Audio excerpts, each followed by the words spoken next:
Lauren Rodych-Eberle is back with us this week, and we're talking this week about COVID and being a new mom. Lauren, as we spoke about last week, we talked about you having a beautiful baby girl, Collins, recently gave birth. I guess, how old is she now?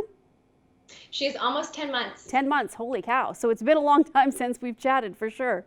Yes, she was born right at the peak. Well, and now going through COVID and being a new mom, first of all, a first-time mom is tough enough, but having to deal with it during a pandemic, what's that whole experience been like for you?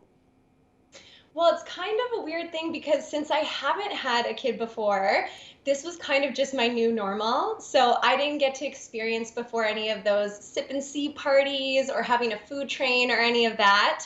So in a way, this is just what motherhood is for me.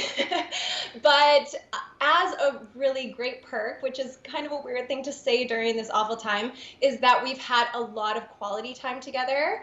My husband has been home a lot more, so we've got to just be a family of three and really experience all those firsts. Now, how is it, because every time you go out somewhere now, obviously it's different than what it was before, and you have to, worry about yourself with masks and hygiene and stuff. And if you're taking a little one along, how have you found navigating all of that and all the protocols? That has definitely been different. And even, we haven't had a lot of people hold Collins. So a lot of our experiences introducing her to friends and family has been virtual, or if we have seen them in person, it's been outside on walks or hikes. So yeah, it's just very different. And two, we don't really go out as much. Like, she's never been to a restaurant. I actually haven't been to a restaurant in 10 months. So maybe some people would say you would do that with a newborn anyways, but it's definitely been a different experience that way, is that it's been a lot of more home time, outside time, and then getting used to, bundling her up and putting a mask on if I need to go to the grocery store.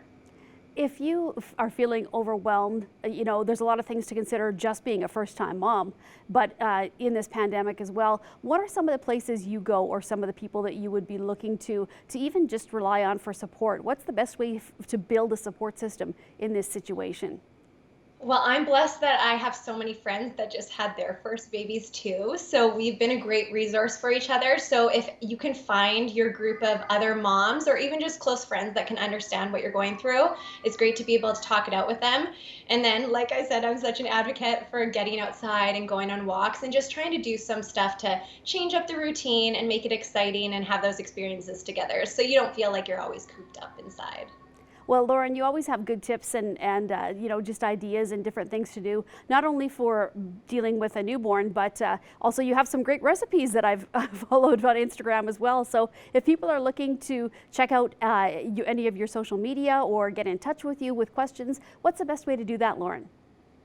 They can follow me on Instagram, Lauren Rodych-Eberle, and they can also look on my website, laurenrodych-eberle.com. I have a whole section on there about parenting and food for babies and baby-led weaning, so it'd be great to check all that out. Oh, great. Well, thank you so much, Lauren, for joining us again today. We really appreciate your time. Thank you again.